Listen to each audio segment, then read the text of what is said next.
We are here on July 5, 2001 to interview Judge Ira DeMent.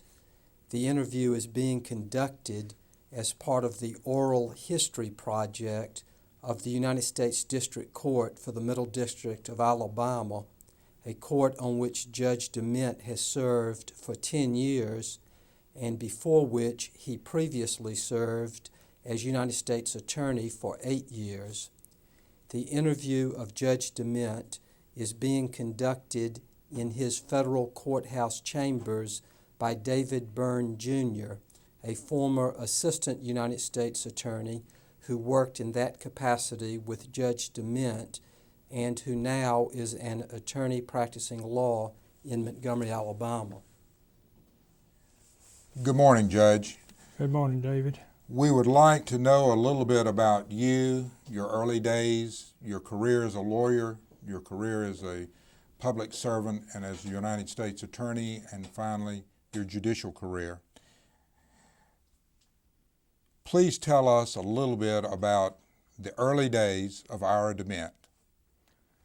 Well, I was born in Birmingham, Alabama. I skipped the first grade, and that was an error. Don't ever do that.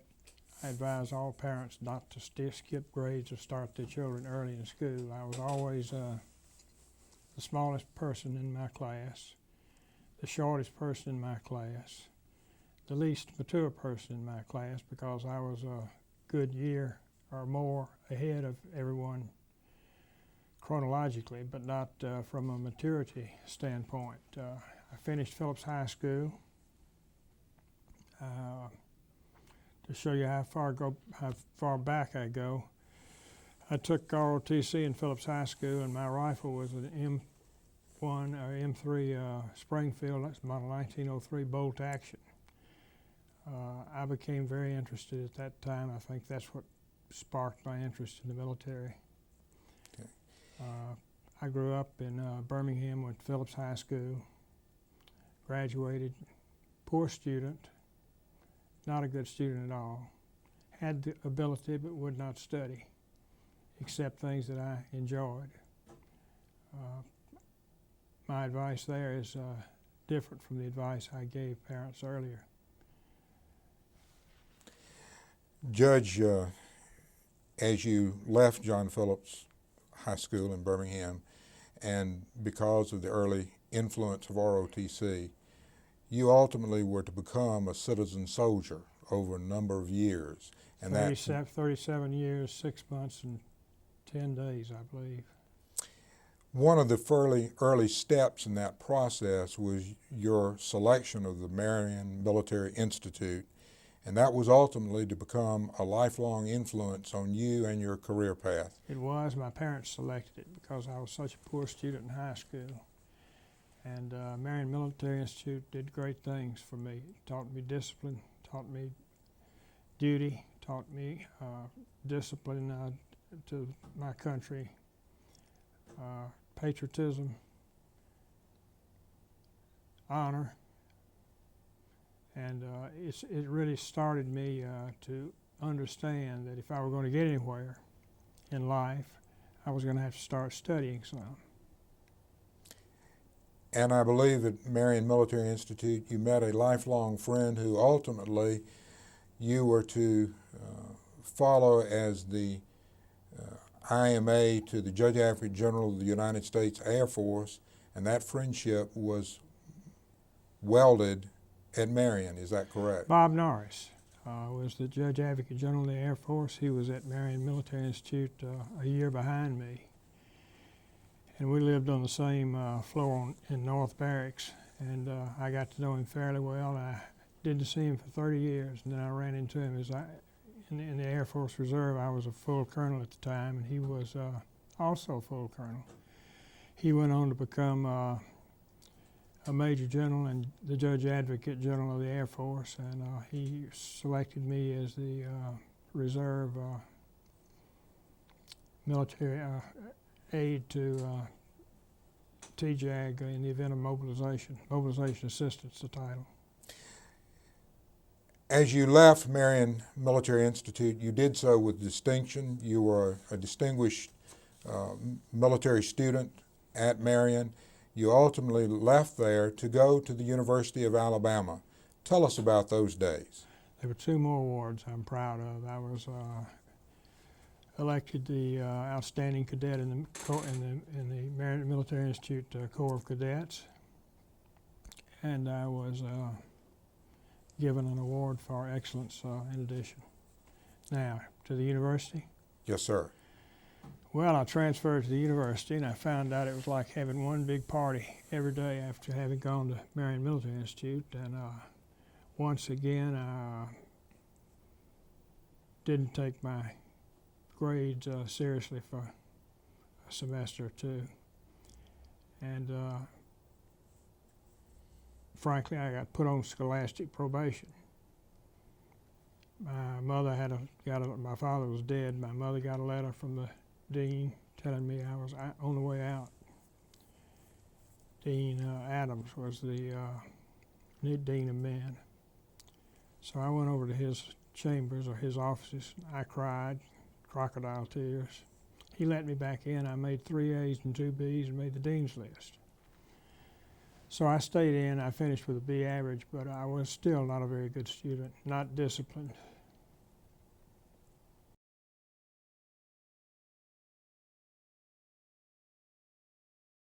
You were, again, an outstanding ROTC student at the University of Alabama, ultimately graduating and designated a distinguished military graduate. Volunteered for extended active duty the day after I was commissioned. And you were commissioned as a second lieutenant in the United States Infantry, is that right? June the 2nd, 1953. Second Lieutenant Infantry, United States Army Reserve. And did you go immediately on to active duty? Yes. Can you tell us about your career as an infantry platoon leader? Well, I was sent to Fort Benning and graduated very high. I don't exactly remember the numbers in my course at Benning, Basic Infantry Officers Course. All of us got orders. We were all expecting to go to Korea because the war was just winding down over there, and I was all ready, and so was everybody else to go. But it was not to be. Half my class went to Europe, and I was in that half. During the period of what is now popularly known as the Cold War, you and others went out onto concerns throughout Europe, Germany, and were to be the main line of resistance to any aggressor that came across the line. Tell us about those days and about standing reveille in pinks and greens. Well, those were great days. I enjoyed the Army more than any period of my life, I think, up until now, up until I were married. I was in the 28th Infantry Division, which was the Pennsylvania National Guard. They'd been activated. All the wives used to gather around me at the officers' club to hear my southern accent. I was about 2 or 3 of us in the regiment who were from the South and had joined them as replacement officers. And I was assigned as a rifle platoon leader. Served in that position for a while. I was then assigned an infantry battalion communications officer and served in that position for a while.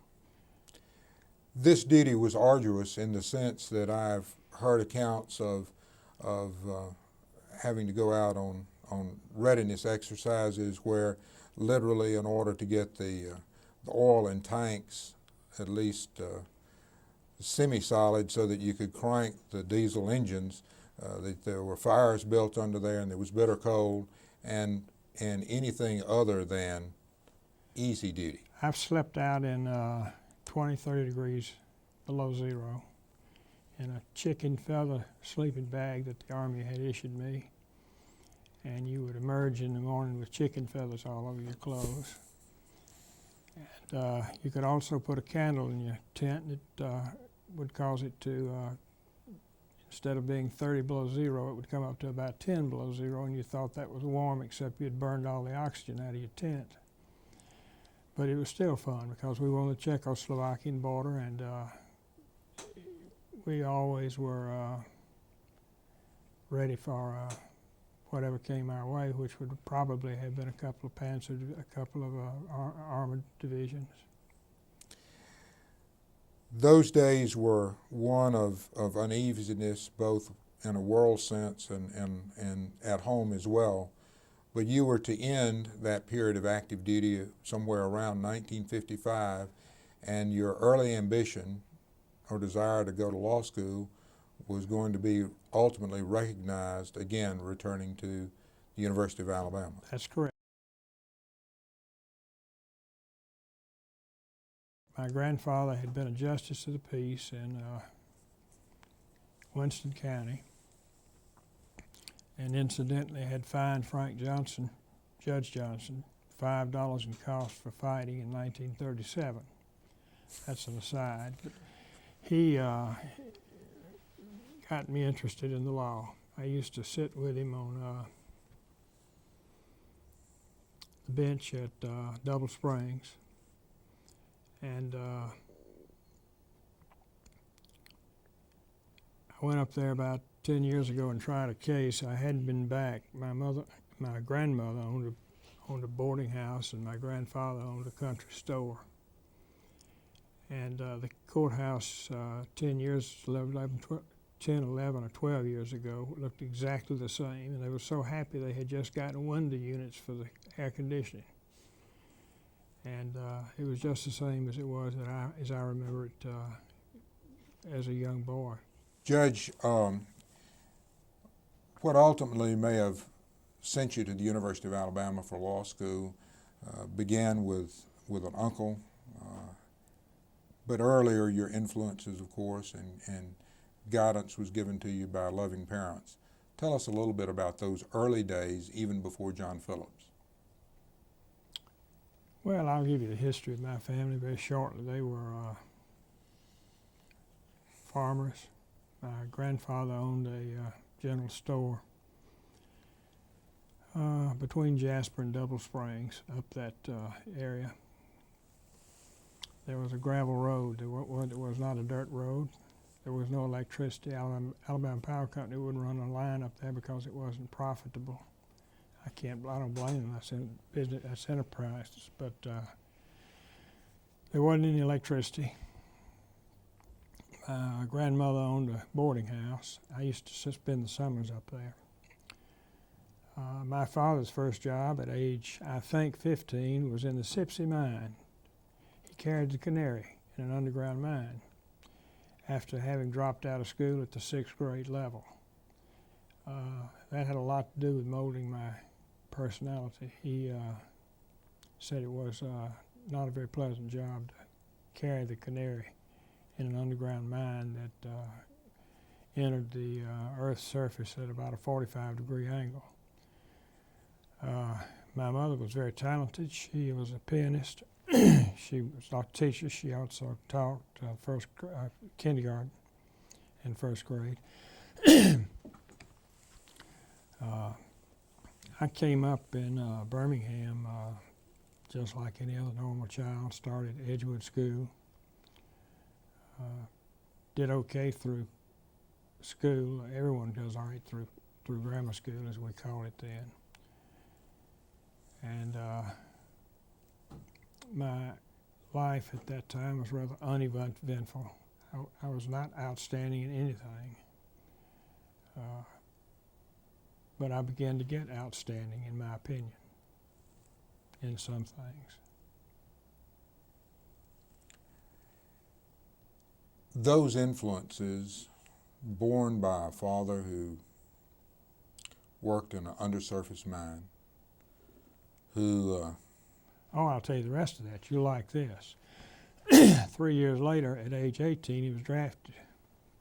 Sent to Camp Meeks, what's the fort in Georgia? Not Benning, of course, but I think the 25th Infantry Division is there. I'm not certain. But anyway, he went to basic training 3 weeks, and he said they taught him 2 things: how to shoot and salute. He said he already knew how to shoot because he was raised in the country. After then, they shipped him overseas to France, and the war was winding down and ended. and he ended up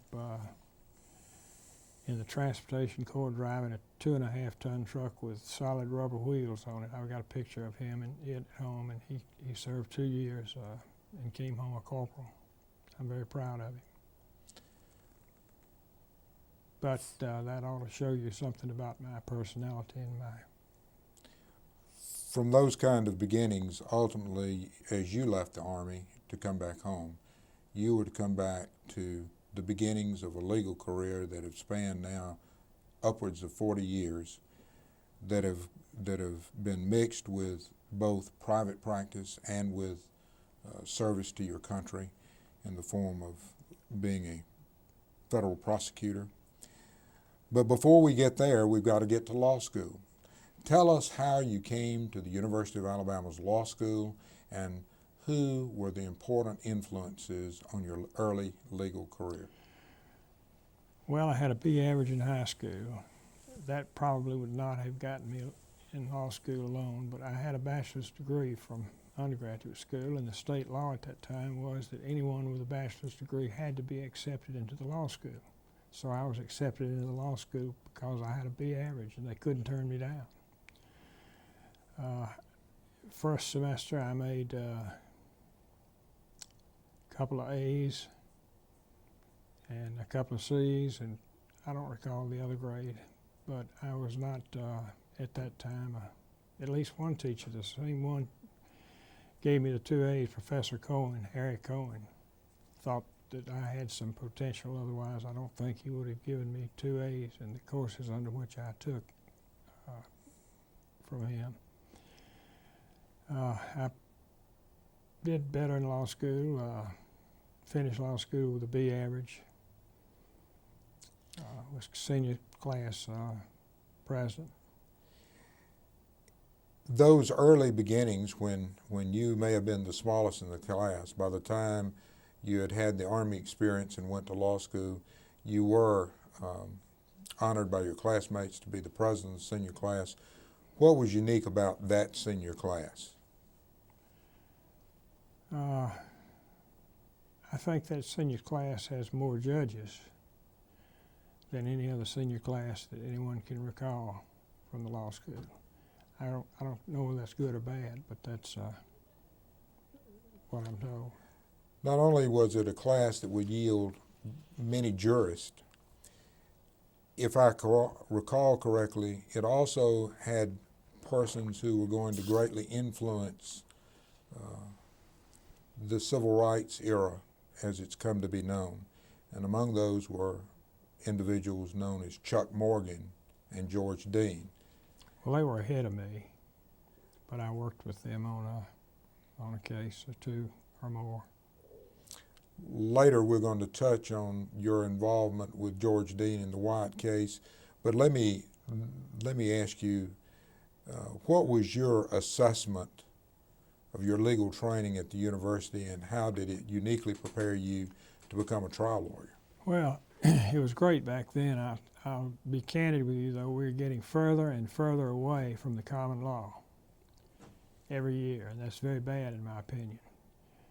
Things that you and I learned in law school are now passé. Every day something new walks through that door that's passed by the Congress of the United States with no consideration of the accommodation they need to give the courts to handle a plethora of new cases. There was no such thing as Title VII, the Civil Rights Law, or 1983, or any of the statutes that the Congress has passed allowing private civil rights actions for various things. None of that was there. Alabama was strictly a common law university. That's what we were taught. It was a great system. It still is, and we every time we mess with it, it gets worse. From that system, you began, as most law students, to send out resumes and also to contact various persons that would perhaps give you that all-important first job.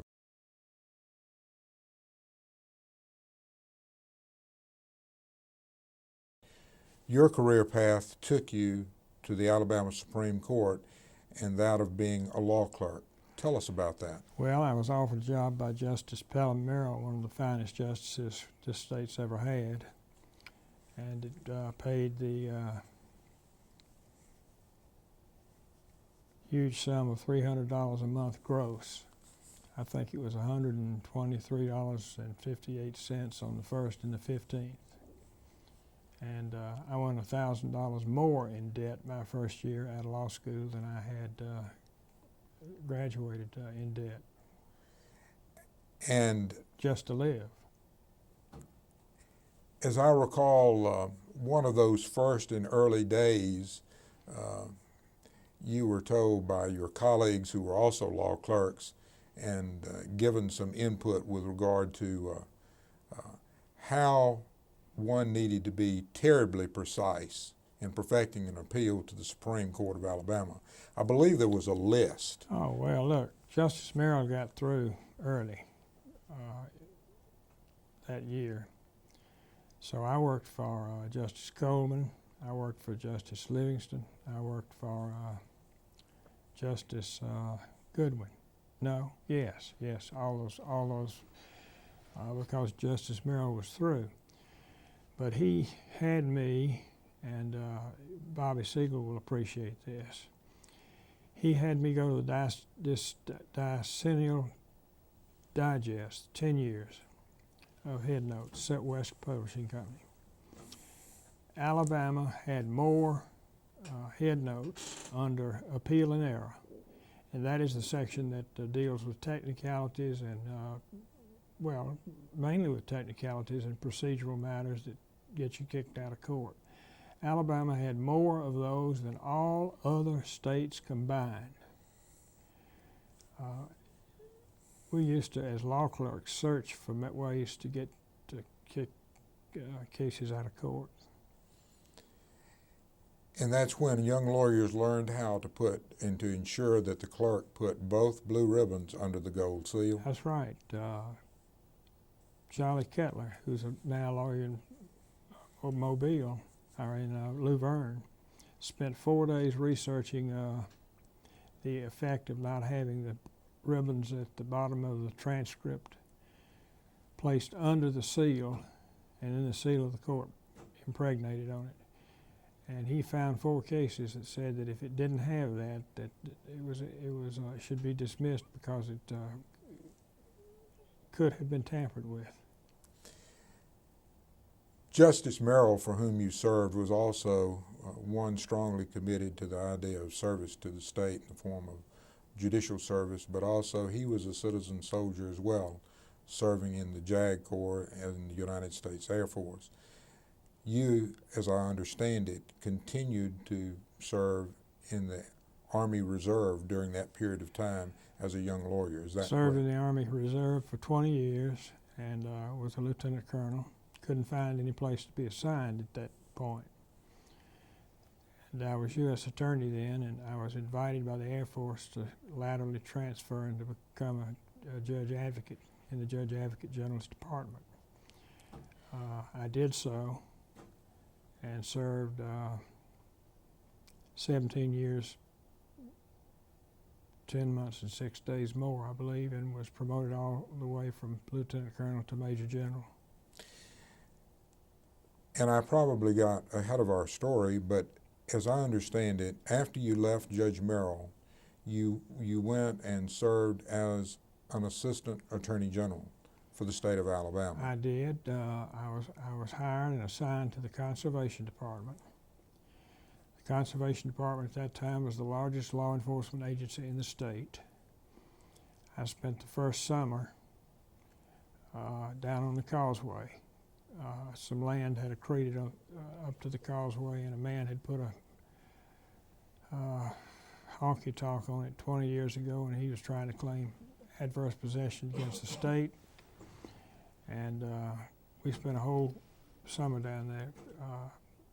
Nick Hare, whose family's from Monroeville, whose uncle was in To Kill a Mockingbird, was the judge, and he was an interesting person, a group of us. And the Conservation Department had 2 or 3 airplanes and 2 or 3 boats, including the yachts. And we had a great time that summer and got ruled against by the hometown circuit judge, which surprised me. It didn't surprise the lawyers with some experience. But we appealed the case and won it on appeal in the Supreme Court.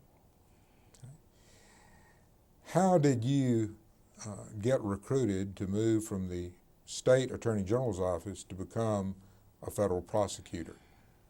Hartwell Davis was the United States attorney, and he called me and asked me if I'd like to talk to him about a job. I said, well, yes, I have no commitment to Bill Younger, who at the time was commissioner of Department of Conservation. And so I interviewed him, and I was making $400 a month at that time. He offered me $100 more, to $500. And I truthfully probably have to admit that I did it for money. I needed the money. I didn't have any.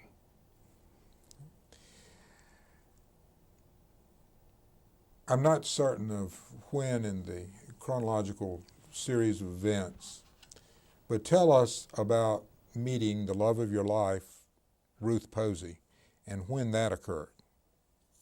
I met her on a blind date that Joe Phelps, Judge Phelps, who's now dead and was one of the circuit judges here, and a classmate of mine in law school. The night of the Lee Jefferson Davis football game, and then I started dating her, and I ended up proposing. That happens to all of us, David. Throughout your career, Ruth has not only been your wife, but a helpmate as well. Very supportive.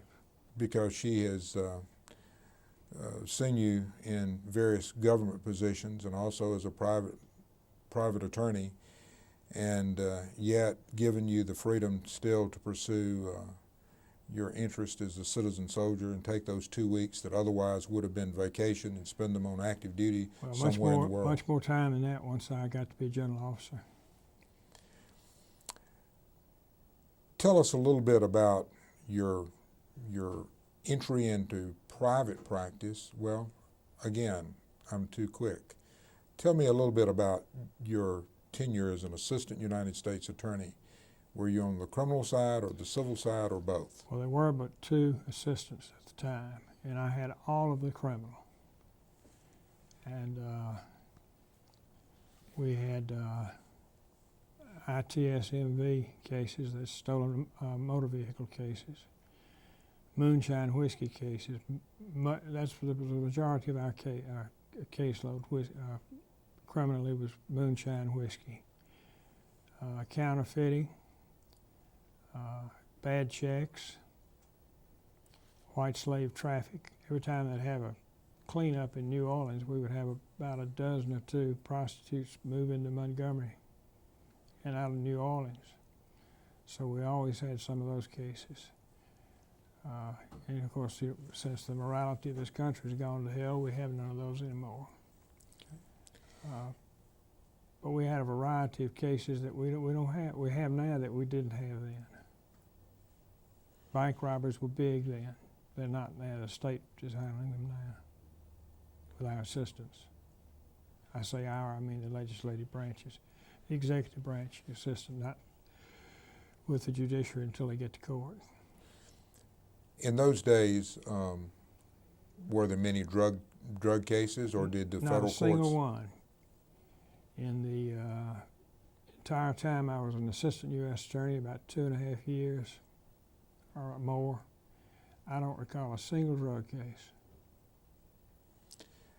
Today, that comprises a great portion of this court's docket during almost any trial term, doesn't it? I would say that drug cases take up about 75 or 80, probably 80% of the time of the U.S. Attorney's Office. They become a drug unit, and everyone has over the United States. Because of the very involvement as the chief of the criminals division of the U.S. Attorney's Office as an assistant, you became very, very popular with local law enforcement. Ultimately, as you transitioned from an assistant United States attorney into private practice, some of those relationships that had been forged as a federal prosecutor were to follow you because you became the lawyer for the Montgomery Police Department and other various law enforcement agencies. So tell us how you took the very bold step into private practice from the security of a federal appointment as an assistant United States attorney. Well, it was very simple. At that time, and this is before your time, those positions were purely political. And it wasn't my choice or not my choice to leave. I was a Republican, and John Kennedy got defeated Dwight Eisenhower, and I was out of a job. They were political. They're not now. They have a quasi-tenure system in being now, but they did not then. There was none. Can you tell us a little bit about your private practice and legal career between leaving as an assistant United States attorney and before you were later appointed United States attorney for the Middle District of Alabama and the chief law enforcement officer for this district? I practiced everything across the board. That's one of the big changes, probably the biggest change that has come to the legal profession. I would draft wills, trusts, estate planning. I would do that. The first national bank had a book. All you had to do was put a will, a complicated will, put it together from the books they gave to the lawyers every year, and they update them every year. And then if you sent the will, no matter how complicated their trust department, they would review it, suggest changes, write you a letter, tell you that they had reviewed it and it was everything was okay. I would draw corporations, draft partnerships, did real estate practice, criminal practice. Today, you rarely find any lawyers at all who do much more than one or two. I'd say two. I'd say most lawyers don't get outside of two areas, is my experience. The good ones. Now, there's some that come stumbling and bumbling up here, but the ones that are successful confine themselves to probably no more than two areas because it takes that to keep up with what's going on in that area. You ultimately were to return to government service as the United States attorney. How did that happen? Well, of course, as you know, the United States Attorney is appointed by the President and with the advise and consent of the United States Senate. And Bill Dickinson, our congressman, was the reason I was selected to be United States Attorney.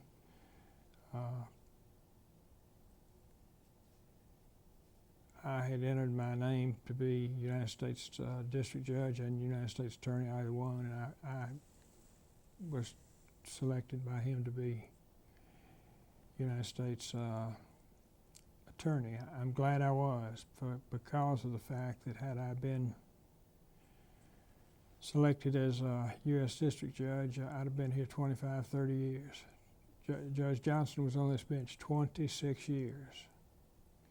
Judge Thompson has been here, I believe, 20 years and has 26 more to go.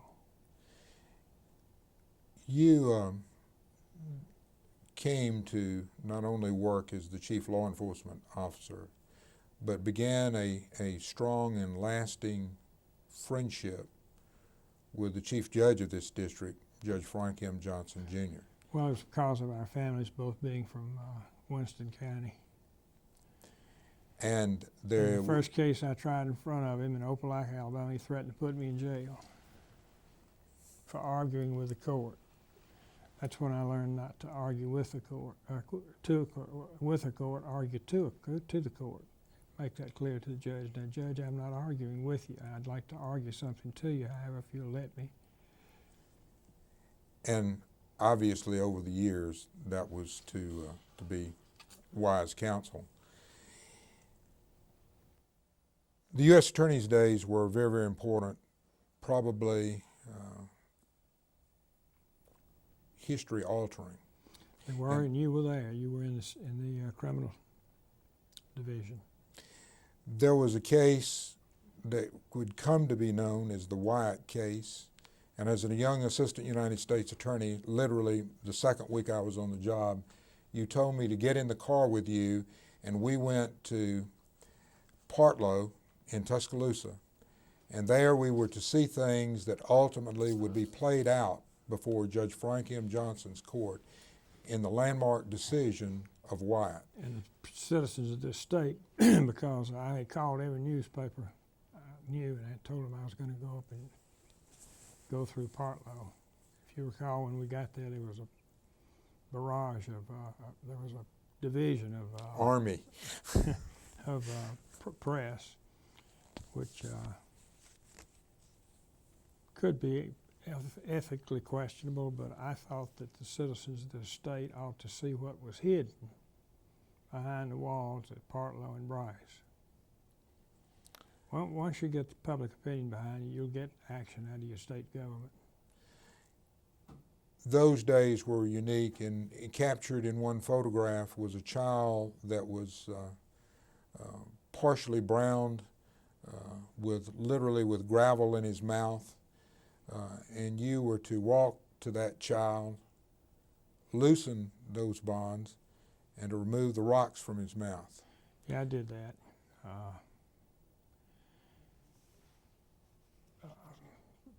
Bryce Hospital and Partlow State School. Bryce, the state institution for the mentally insane, was filled with geriatrics, old people that they're sorry children and grandchildren didn't want to care for them, so they stuck them in an insane asylum. Many of them were not insane. They were old and they were senile, but they were not insane. They should never have been admitted. Partlow was the result of a policy that has changed now. Whenever a mother had a deformed child or any child afflicted with any deformity, in the 1930s and 1940s, 1920s, the physician who delivered it would tell the mother, "You don't want to see it, I'll take care of it, you just rest, and here's a shot of, I guess, morphine back then." And they would put the child in Partlow and tell the parents, "Don't come see the child because it upsets them." And many of them up there had grown up inside of Partlow with a diminished IQ of about 10 points because of the institutionalization. And we found people both at Partlow and Bryce who were perfectly capable of functioning on the outside world with a minimum of supervision. And we went after it. And you were there with me and did a lot of the work. In that case, a private lawyer named George Dean was to represent a class of patient at those institutions. You personally contacted the Attorney General of the United States recommending and requesting permission to intervene on the part of the United States to rectify the things that we saw that day. How did you get that done? Well, it wasn't hard once he saw all the newspaper pictures and publicity. And then I had some friends in the Department of Justice from having been an assistant U.S. attorney who vouched for my judgment and sincerity. And back then, a great deal more emphasis was put on individual rights and civil rights than is put now, in my opinion. And the courts, the appellate courts were more receptive then than they are now. That case ultimately was to begin sometime in 1971 in the early investigative stages and go till 74 or later. Which jurist used that case as the basis in which to ensure that no longer in the state of Alabama, or indeed anywhere in the United States, would there be a system where people could be warehoused without due process protections before they got there and then later? Oh, well, Frank Johnson, of course. And what was unique about the way you, as the government's lawyer, in the presenting of that case, were able to present to the court a clear, concise picture of ultimately what this state had failed to do but needed to do in the future? Well, I had a good staff, and I got help from Washington. I got lawyers assigned to my office from the Civil Rights Division. And I'm good at delegating. You can't delegate responsibility, but you can delegate authority. Learned that in the Army. And once people saw what it was like in those institutions, they were eager to do whatever they could to help. And we literally put it in a position where probably Bryce and Partlow are close to the top in the United States as far as mental health and a school for the retarded are concerned. Would you consider the Wyatt case as being one of the most significant during your tenure as the U.S. Attorney? Yes, probably the most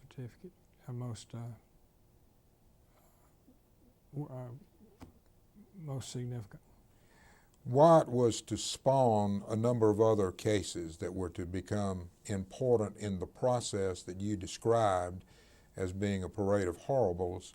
Among those was Lynch v. Baxley, and that is so that those early probate proceedings, when someone simply wanted to get a... Well, if you wanted somebody in Bryson, you just call the probate judge on the telephone and say, look, my father's here with us and he's crazy now and we want to put him in Bryce. And the probate judge had signed the warrant over the telephone, send 2 deputy sheriffs out there and put him in the back of a car and take him to Bryce. Lynch v. Baxley, again, during your tenure as U.S. Attorney. Set standards, due process, procedural due process standards for the admission of people to Bryce and Partlow. And ultimately, was that case likewise tried before Judge Frank M. Johnson? All of them were. He was the only district judge here. In conjunction with your career, you were to ultimately leave the United States Attorney's Office after 8 years, Judge? 8 years. And to re-enter private practice. That's right.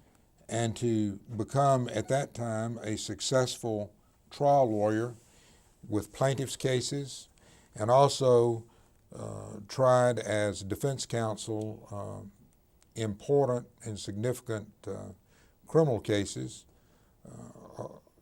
during the process of which you came to meet a friend known as F. Lee Bailey. Yes, I've known Lee Bailey for a long time.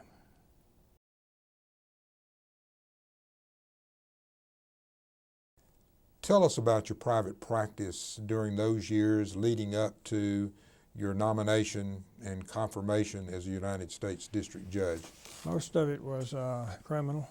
I'd say 70% was criminal. Some few select domestic relations cases. A respectable number of plaintiff's cases. Back then they were different. Almost every automobile accident was triable. instead of being settled as they are today. During the course of that period of time, those of us who were your friends and would come in contact with you, you used to make an interesting distinction that I didn't understand the significance of early on, but I later did. And the distinction you drew was the difference between a litigator and a trial lawyer. And litigators you once defined as those who went through all the processes and all the discovery and everything, but they were, as you referred to them, as settlers. Trial lawyers, on the other hand, were that rare breed of folks that were willing to roll the dice, to submit a matter to a trier of fact, be it a jury or a judge, and ultimately take the win or the loss, rather than be among those that could safely dispose of cases without doing that. Well, I recall that. Tell us why the trial lawyer, using that distinction, is a rare and vanishing breed today.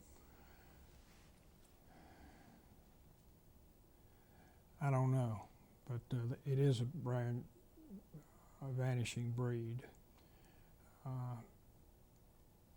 I have so much confidence in a jury, in the jury system.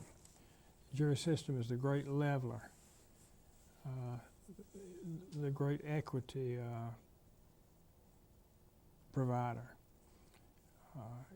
If you're prepared and you give a jury a good case,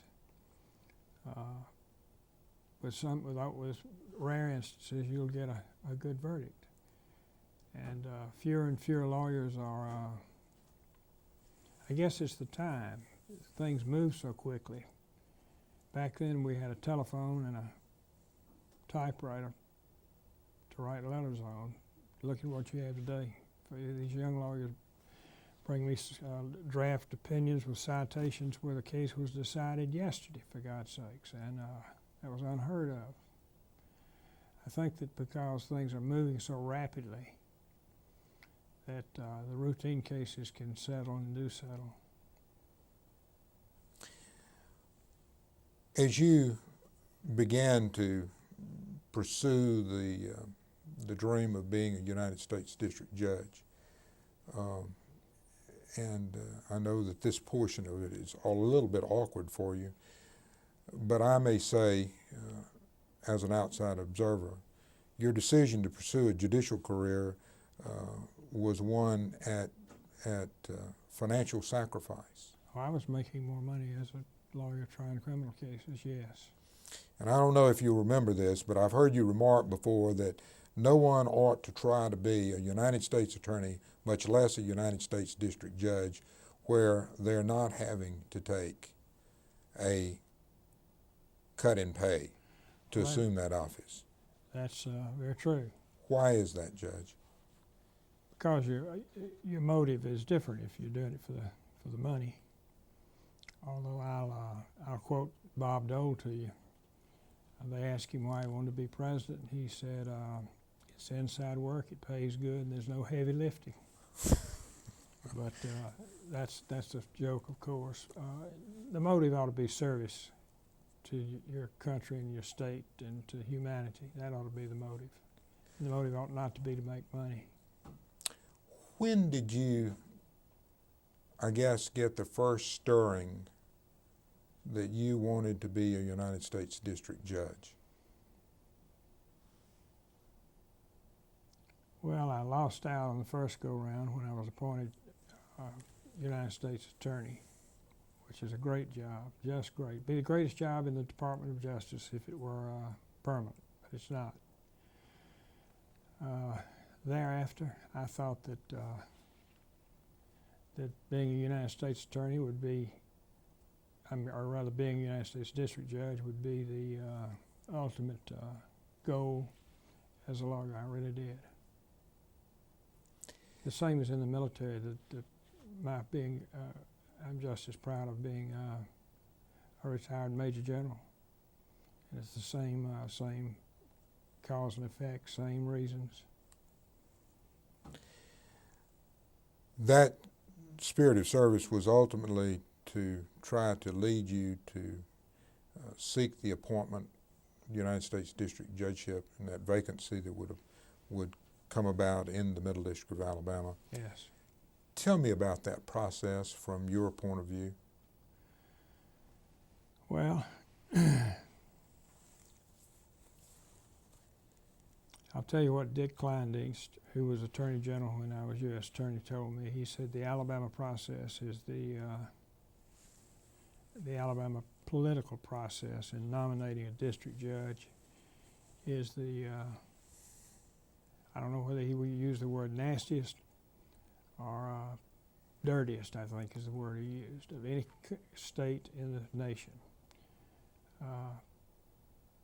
That's probably the reason we need committee to be appointed of a cross-section of our community to select nominees and provide them to our senators for district judges, for circuit judges in this state instead of elections, where you have ads on TV of somebody, of a skunk running around a pail or whatever. That's your election system. That's what we have. They ought to be probably ultimately a selection system for the federal district judges. But you got to remember that the Department of District Judges, the Department of all federal officers, when you have a senator, the member of the party that is going to do the appointing, it's pure senatorial patronage, purely. Right now, if they want to, Senator Sessions, Senator Shelby can make every appointment in the state as far as the federal are concerned. Of course, there'll be a lot of trading, a lot of political trading, and nothing dishonest. Don't misunderstand me. That's just the way the system works. And how did you navigate those troublesome waters so as to be the nominee? Well, I had Bill Dickinson on my side. We did not have a Republican senator because Dick Shelby was still a Democrat, had not switched parties. And Dickinson it looked like I was about to lose out completely, allegedly because of my age. I was 58 at the time. And I told Dickinson, I said, unless you ask the president, it's not going to happen. Otherwise, I was in good shape. Nothing blemished on my record, no blemishes on my record, no reason. So Dickinson, as he relates to me, went to the president and told him, Mr. President, my personal choice for district judge in my district, in my hometown, is blocked in the Justice Department. And it was blocked. Politically blocked by someone or people who wanted their own candidate, not me. I don't know whether it was so much against me or the fact that they wanted a candidate that they thought had their philosophy generally. But anyway, Dickinson told him that, said he's blocked in the White House, in the Department of Justice, and the president said, what do they say is the matter? And Dickinson said, they tell me he's too old. And President Bush said, this is the elder Bush. President Bush said, well, how old is he? And Dickinson said 58 when this started, and the president said, well, that doesn't seem too old to me, does it to you? Of course, they're in their 70s. And Dickinson said, no, sir, Mr. President, it doesn't seem too old to me. And the president said, well, write his name on a piece of paper. So Dickinson wrote my name out on the back of an envelope and gave it to the president. The next day, I was acting as hearing officer for the Alabama Department of Environmental Management. In fact, I had to turn the case over to Bobby Siegel when I left. Do you recall that, Bobby? And we were just starting in the hearing room out by Gunner Air Force Base Annex, or Maxwell Air Force Base Annex, Gunner Field, or what, Gunner Air Force Base. But anyway, we were just started, and someone came in and said, secretary came in and said, Mr. DeMent, the White House is on the telephone for you. Can you take the call? And I said, I think probably I can. And so I got up, went over. The telephone was in the room, and it just opened. It wasn't in the room, it was just hanging on the wall. I answered it, and he said, Ira, this is George Bush. And I said, yes, sir, Mr. President. He said, I want to tell you personally that I've just nominated you for district judge in the Middle District of Alabama. Said, the staff at the White House has been through your investigation thoroughly. We don't anticipate any trouble. There's nothing in it that needs to be explained. He said it ought to sail through Congress or through the Senate once it gets there. And so I thought I ought to say something nice about Bill Dickinson, since he had gotten the appointment for me at that point anyway. And I said, Mr. President, you certainly have an admirer in Bill Dickinson, who has been our congressman for 20 some odd years, 26, 7, 8 years. And you surely have a strong supporter in him. And he said, I said, I've been Bill Dickinson's campaign attorney, more or less, for 25 years or so. And there was a pause, and he said, anybody that could put up with Bill Dickinson for 25 years ought to be appointed to anything he wants. So I said, thank you, Mr. President. And Dickinson enjoyed that very much, incidentally. And it was forthcoming. And then let me finish it. It was put on the table in the Senate with about 100 others. It was on the bottom, routine. And Frank Johnson, without my asking him, telephoned Hal Heflin, who was chairman of the Judiciary Committee at that time. And time was running out. Senator Heflin went and got my package of nomination material from the bottom and docketed it. And we were running close. We were a month, maybe 6 weeks before the administration changed. And he said it, and I went to Washington. And before I went, I got a call from Senator Heflin's administrative assistant telling me that all the questions would be, quote, softball, end quote. First time I'd heard that word used in that context, but I surely knew what it meant.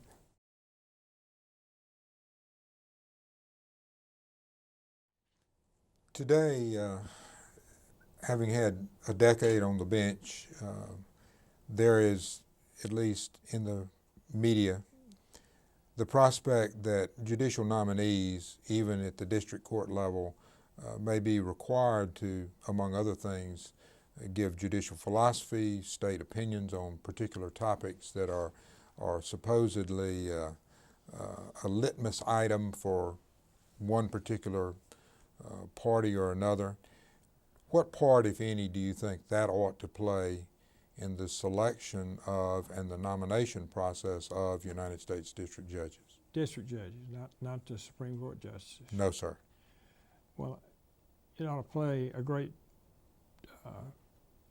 part, because trial judges do not make law. Trial courts do not make law. Trial courts or trial judges find the law.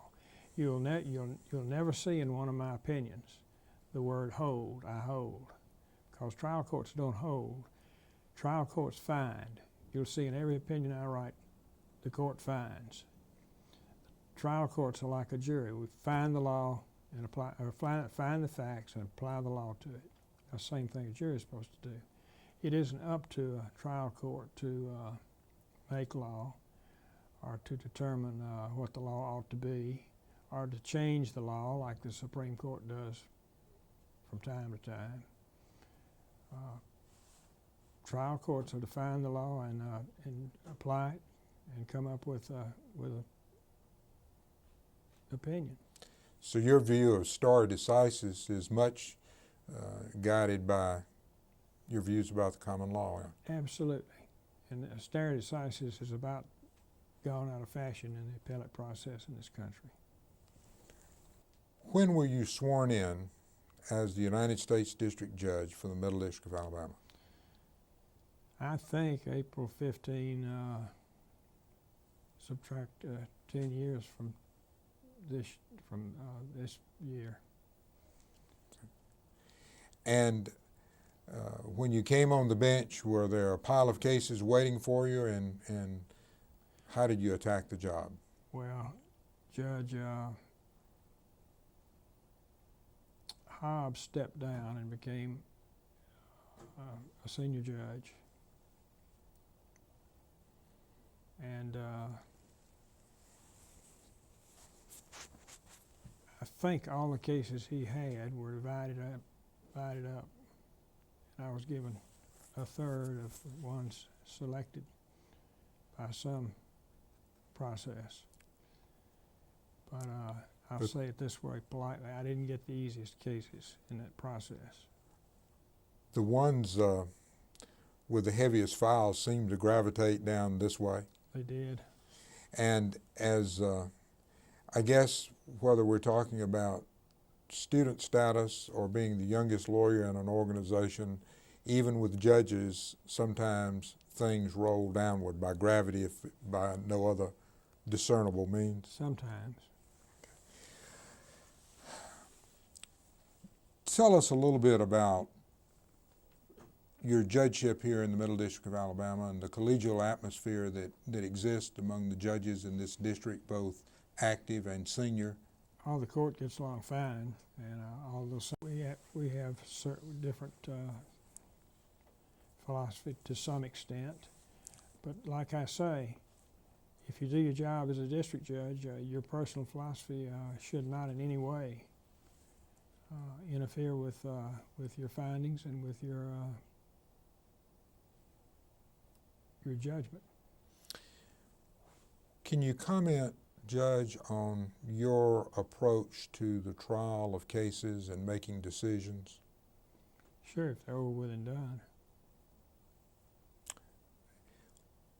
As one, and speaking only in terms of cases that have been decided and perhaps the appellate process is worked on, how do you within your chambers focus your staff and yourself to the trial of an important case, any important case? Well, a case will come in. My secretary will docket it, put it on our docket, put it on our computer if it's not already there. It then goes to my senior law clerk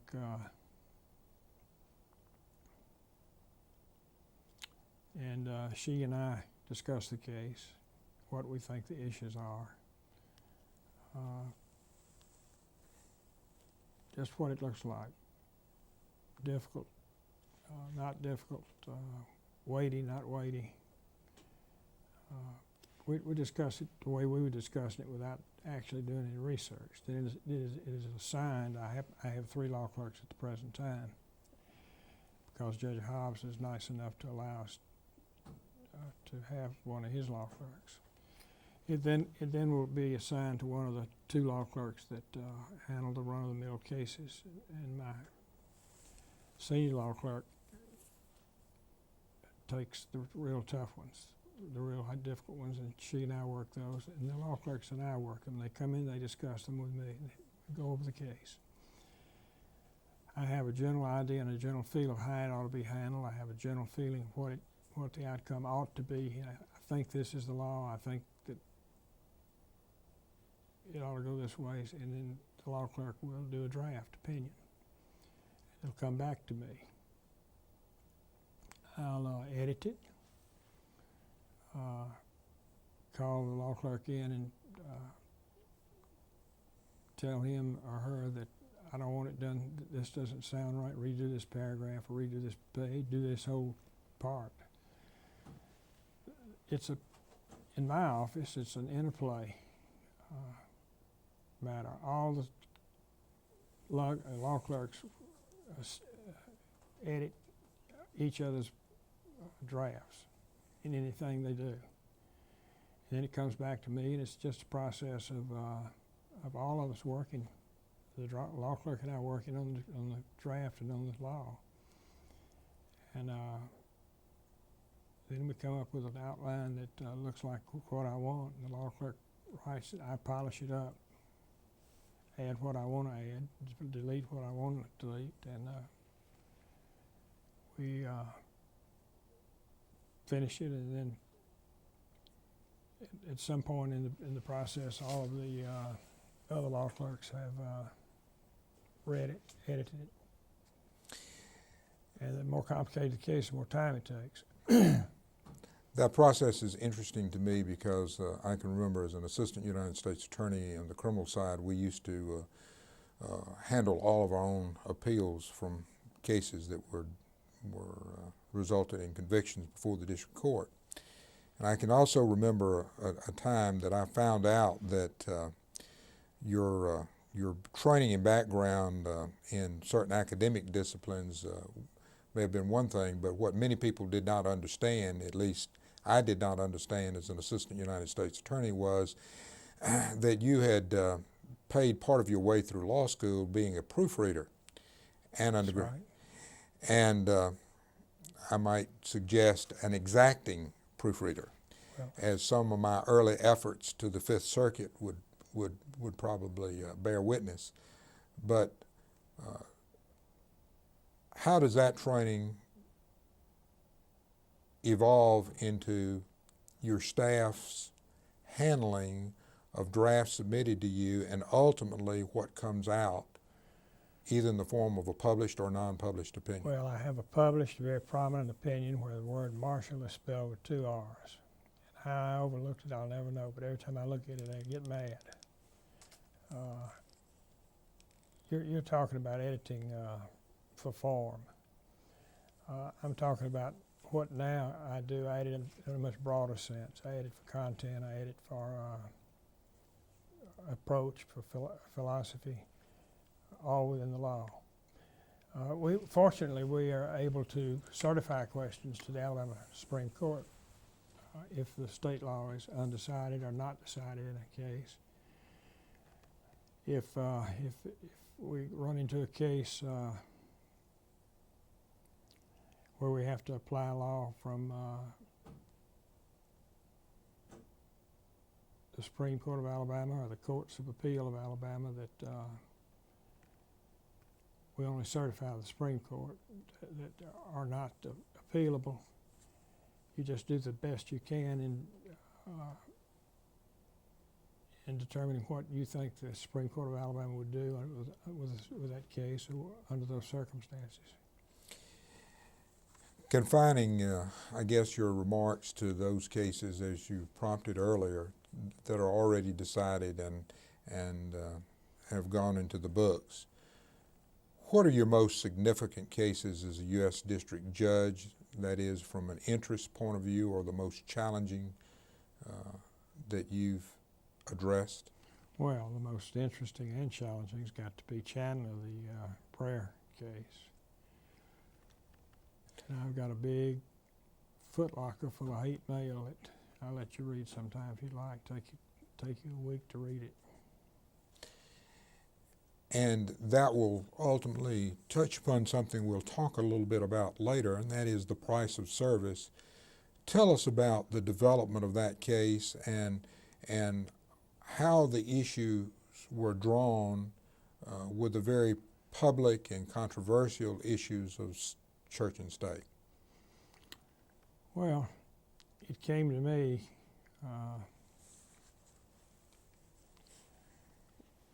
with the allegation that a young child did not want to engage in Christian prayers in a high school. And by engage, I mean compulsory attendance to a religious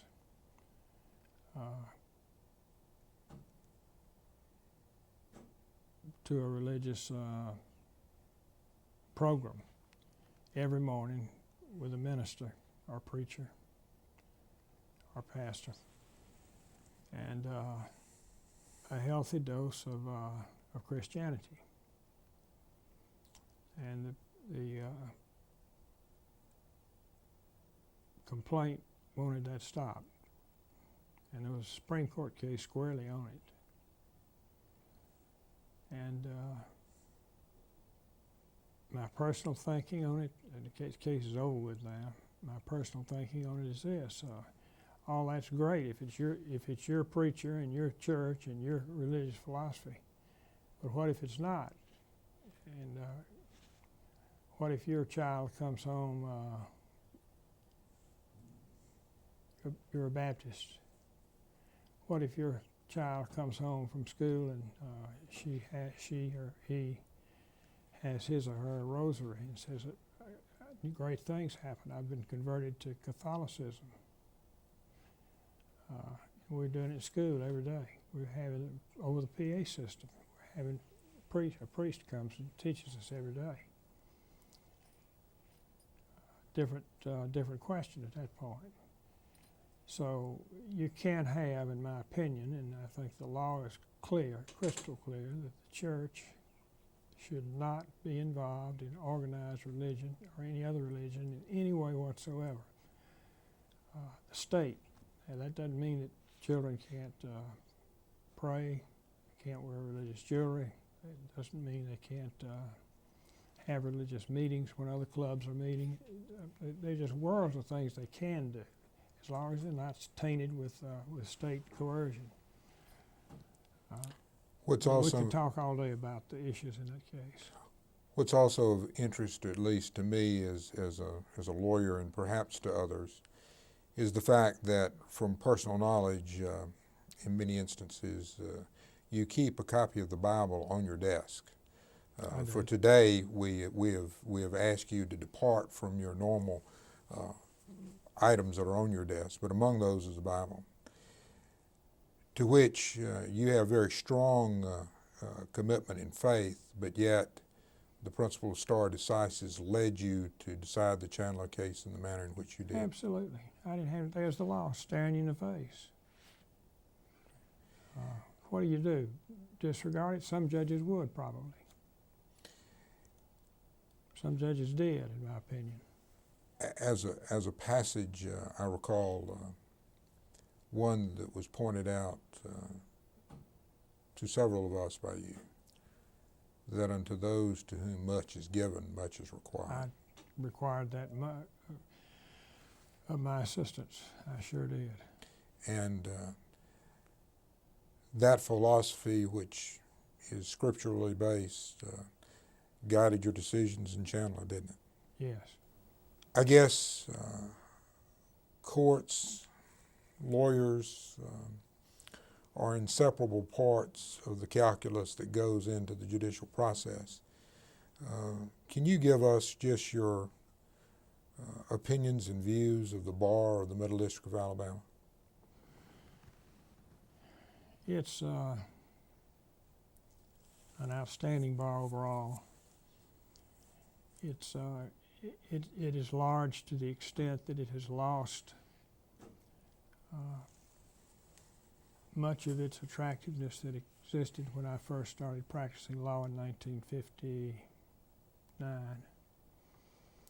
Back then, a handshake was enough.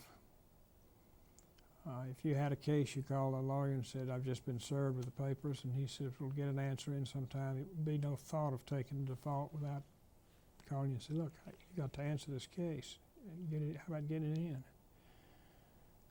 Or you wouldn't dare take a default against another lawyer. You wouldn't dare sue another lawyer. At least if you were going to sue one, you at least called him on the phone as a matter of courtesy and said, look, I've got this, I'm going to have to file it. And I wanted you to know it's on the way. None of that exists anymore. If you're going to get an agreement, you better get it in open court on the record. You're liable to get sued. I have been sued by another lawyer without even a phone call. And the suit was spurious. And it cost me $6,000 just to get to the point where the lawyer I had hired was in bankruptcy. The lawyer I had hired told me, look, I can settle this case for another $1,000 if we keep at half. He was charging me half price as a matter of professional courtesy. He said, if we continue, it's going to be more than that. And I said, well, just settle it. Let's for the money. That's a real fallacy in the legal system. I really think that I would easily have won that case, but it had to work its way through the summary judgments and the brief writing and the arguments, and at so much money an hour. I really think that there ought to be some method where if you file a frivolous case and lose it, you ought to pay the law, pay the fee. A true fee-shifting case. Absolutely. To close out this segment, what you just said hit a responsive chord with me, because I remember as an assistant United States attorney, I was going to be called upon to issue a subpoena to a lawyer who represented a governmental agency. And I had prepared it and had given it to the secretary to get down to the marshal's office for service. And as I recall, you asked me, what are you doing? And I gave some response. And then the question came, well, have you called the lawyer yet? To which I responded, no. And your instruction was clear, it was concise, and there was not a failure to communicate, in that you never serve process of any kind on a lawyer without contacting him first. That's true. I remember the case. That's always been your creed, hasn't it? Sure. Well, Judge, we need to turn the page and move to a different area, and if you'll give me a moment, I'll shuffle my notes and we'll continue. We're back now with United States District Judge Ira DeMent, and Judge, let me back a minute to the meeting of Ruth Posey, who was ultimately become Ruth DeMent, and that football game was the Lanier game? Lee versus Lanier. I said Jeff Davis, but Jeff Davis hadn't even been built at the time. And if I recall those games in those early years, Lee and Lanier packed Crampton Bowl to capacity. They did indeed. And ultimately, how long was your courtship before you asked Ruth Posey to be your bride? You're asking me questions that could get me in trouble, David. A little over a year. You have the right to remain silent.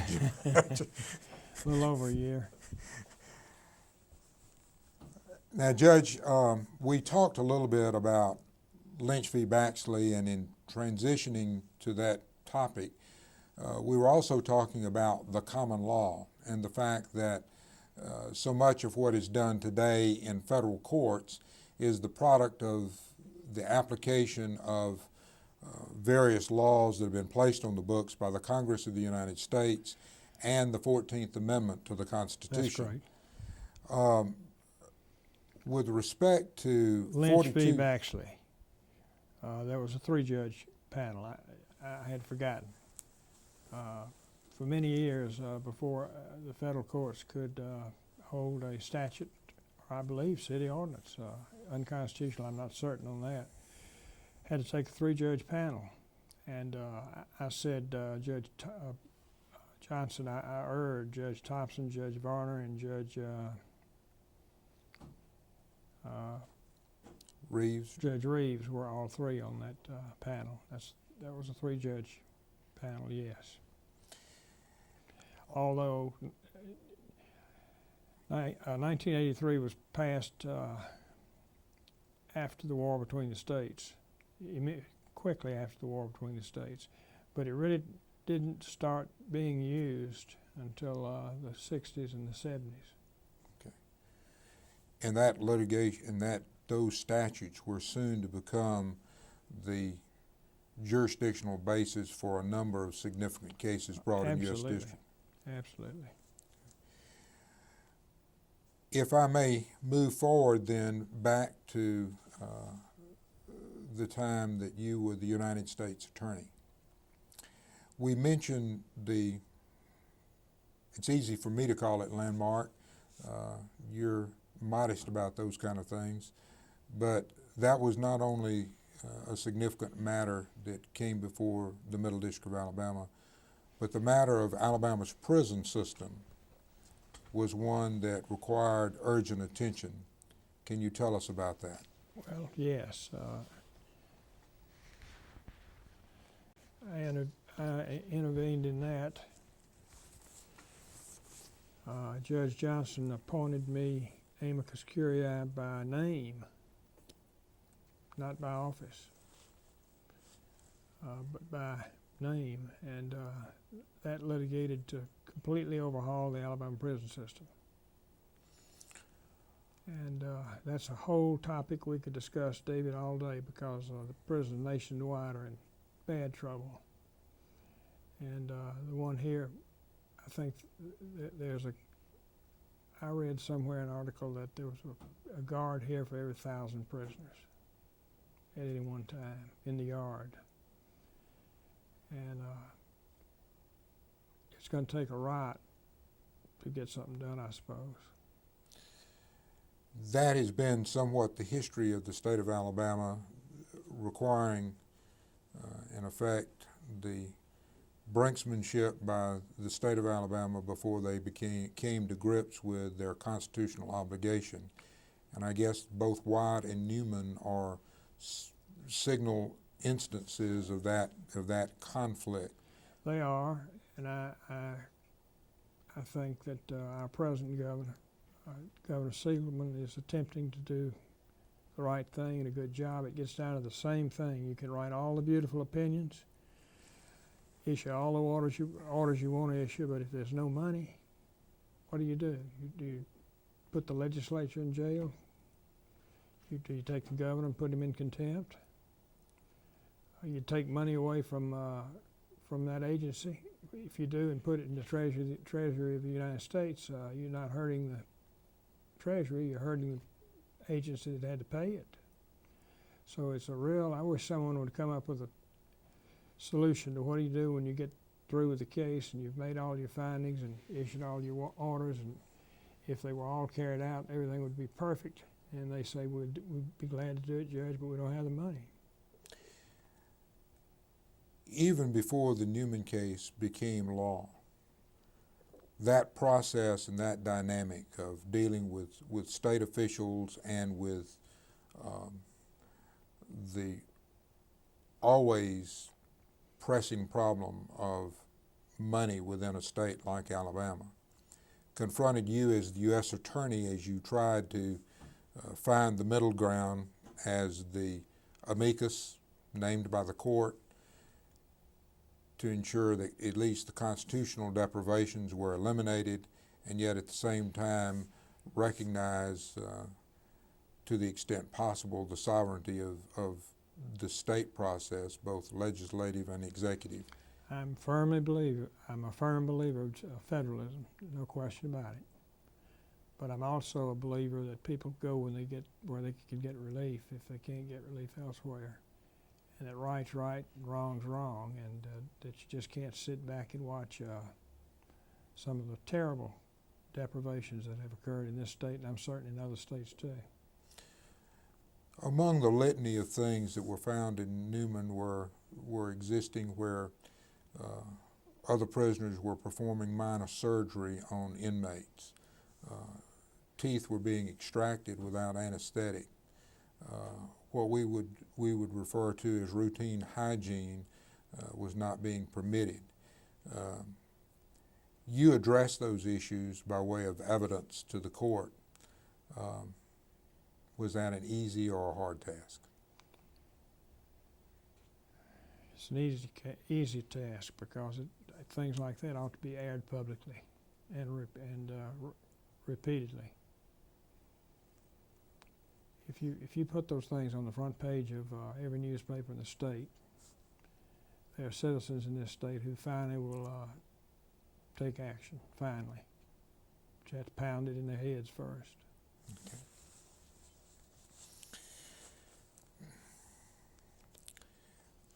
With the role of a United States District Judge being one to decide the case, based upon the facts and the application of the law to those facts. What advice do you give to those who might seek that office as to the qualities and prerequisites that need to be there before you undertake it? You mean a U.S. District Judge? Yes, sir. Well, a pledge of honesty, duty, a commitment to the law, a commitment to following the law, whether you agree with it or not. And there are cases here that I don't agree with the conclusion because I don't agree with the law, but I'm like a juror.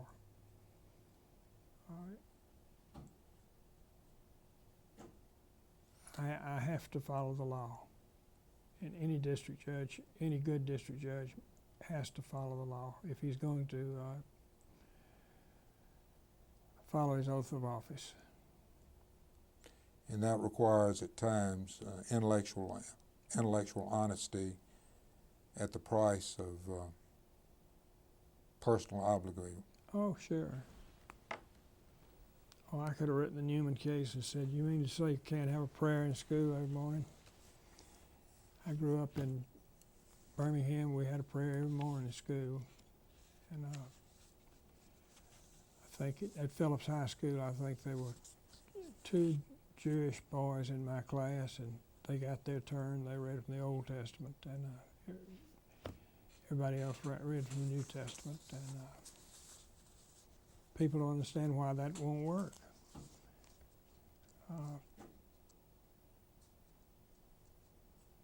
Legally, the theory is that there's some people that don't want to hear any religious, be compelled to hear any of the religious teachings from any sect or discipline or denomination. The situation that we find ourselves in Alabama, Judge, as you well know and have commented earlier on, is the fact that we elect our judges, that they are part of either an appointed and elective process, but Then ultimately you're forced to say, you force them to tell you what they think about philosophical issues. And you ought not to do that to a judge. You can talk about broad issues, but you can't. It's going to lead to questions about specific cases. What do you think about this case? What will you do about the Bible case? What will you do about the Ten Commandment case? You're going to get questions like that next time. If you're in a situation, though, and you're a judge in Alabama and you owe your job to the electorate upon the next general election, how does that make difficult then the rule of law as it's known within our state, Alabama? Well, you just grit your teeth and do it.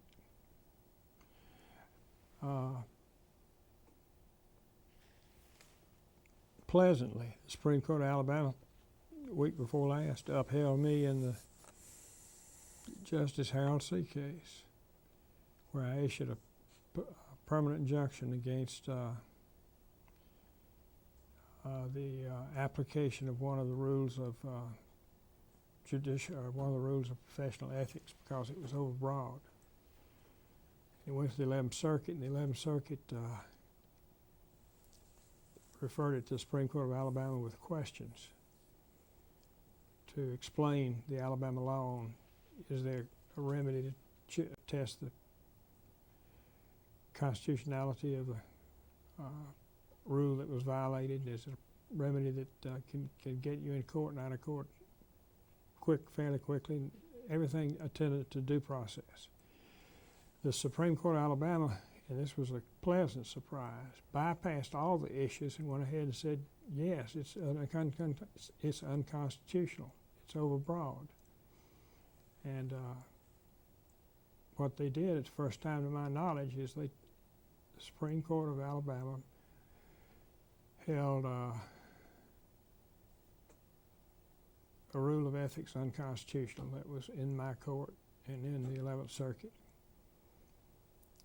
And there have been times when the Supreme Court of Alabama would have ducked the issue and made us do the ruling, but they did not this time. Perhaps that foretells an era in Alabama law, both within our state judicial system, but clearly within the federal judiciary, which you're a part in the Middle District of Alabama. There is a constant need and occasion to resolve the conflict between the law that exists on the books and one's own conscience. How do you grapple with that, Judge? Well, you follow the law. You're not entitled to allow your own conscience to guide your decision. Incidentally, going back to what you said, the reason the Supreme Court of Alabama held that rule of professional ethics unconstitutional was they said, well, we've got an elected system of judges. That's what our electorate wants. If they want it, here it is. We're going to open the doors and you can argue anything you want to in a hot election. That's essentially what they said. So we'll see where it leads and who will have the intestinal fortitude to stand up and say, I can't answer that. I will not answer that question. It's not proper for me to answer it this time or any time until it's litigated before me or some other judge. The Chandler case that you referred to earlier and the reference to Foot Locker full of hate mail, you are yet another of a long line of the Judge Richard Reeves, the Judge Frankie M. Johnsons, and now you in this district alone that have had to, you and your family, suffer from the rendering of unpopular decisions. Does that change anything for you? No. You don't worry about yourself. I don't. I worry about my family.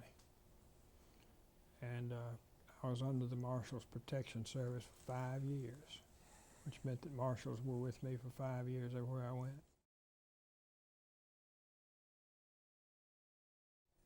The short list of your 5 most significant and professional accomplishments as a lawyer and as a judge would include what matters? As a lawyer and a judge? Yes, sir. Well, when you say lawyer, you include the military? Yes, sir. Well, of course, being a United States District Judge and taking tough cases, and I don't mind tough cases. You give me good lawyers, it'll give me good briefs, and I'll take a tough case. What I don't want is a tough case with sorry lawyers who don't give me good briefs. I would have to say that, of course, being a United States District Judge and the prison case and mental health case and school for the retarded case and the prison case have to be at the top. They have, those type cases have fallen from grace at this time, unfortunately. You don't see them anymore. Very few, very few. Militarily, attaining the grade of Major General when there were only 25 Major Generals in the Air Force Reserve worldwide. And some of the things I implemented there. For example, before I implemented it, if you as a civilian sped on Maxwell Air Force Base, the security police had no authority to give you a ticket or to detain you. They had to report it to the staff judge advocate at Maxwell, who reported to the FBI, who interviewed the witnesses in Forms 302, with which you're familiar, presented it to the United States Attorney for a prosecutive opinion. Well, nobody ever got prosecuted. So I thought of the idea of a magistrate's court and let them bring the cases to a U.S. District Court. It has been adopted worldwide. Now we got enforcement of DUI, speeding, shoplifting, crimes like that were never enforced before. We introduced a magistrate's court system. That's just an example.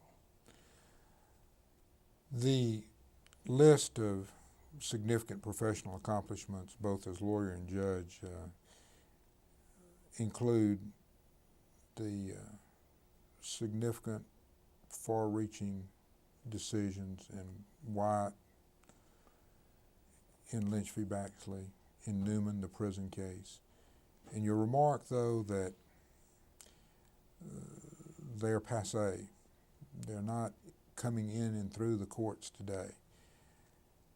Do you believe that's because of lawyers who won't pay the price to bring an unpopular cause, or do you believe that Alabama has reached the point where it needs to be?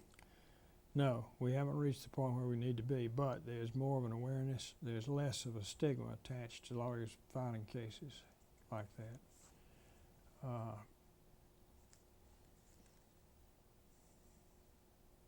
Years ago, when I was first practicing, a lawyer wouldn't dare ask a judge to recuse himself for any reason.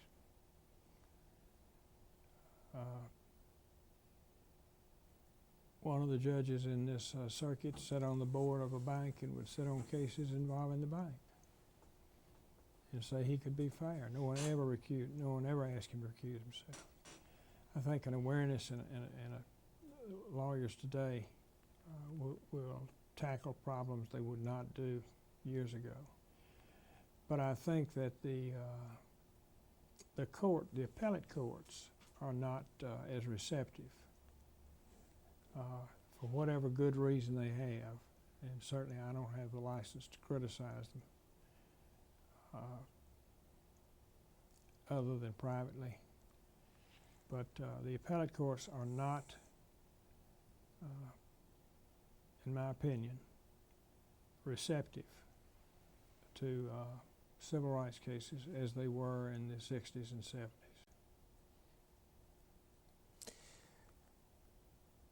The impact of a judicial career can, I guess, have lots of fallout, much of it positive, sometimes, as you've indicated, the receipt of hate mail. What has been the impact of your judicial career on your family, life, and their social activities? I don't think it's been effective. I have a son who's wholly independent and a wife who also is wholly independent. And incidentally, I have to put her certainly at the top of the achievements in my career, having met and married her. But they have not been. It's pleasantly surprising. You're not treated like Frank Johnson was treated. And by that, you refer to a prominent church in this city that he was not welcomed in because of certain civil rights decisions he was making? Oh, he and Judge Reeves in his church. That's right. So is today better in that regard? It's better. It's better. That church, that preacher down there now is preaching that we ought to read the Bible every morning in class. It's ironic. I could explain to him in 30 minutes why we shouldn't.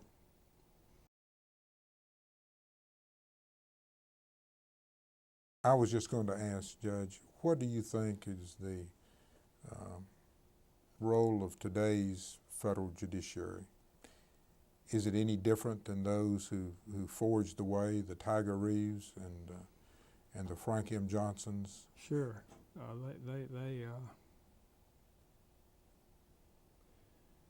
they made what we have to do today easy, comparatively. In what way, Judge? Well, the issues in the public opinion.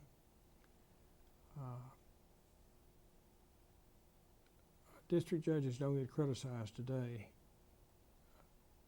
as viciously as they were then. We get criticized, believe it, but not viciously.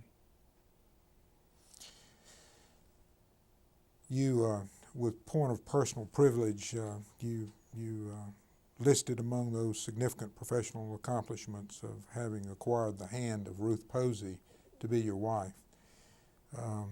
And I was once in a gathering where you, in referring to that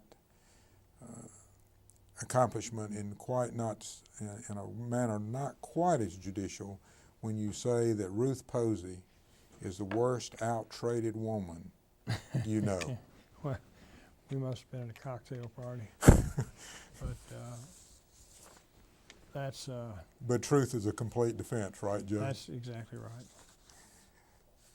Today we've had the privilege of interviewing United States District Judge Ira DeMent, a man who has touched the law in a significant way, and mine as well. Thank you, Judge. Thank you very much, David, for coming. It's been an honor to answer your questions as best I could.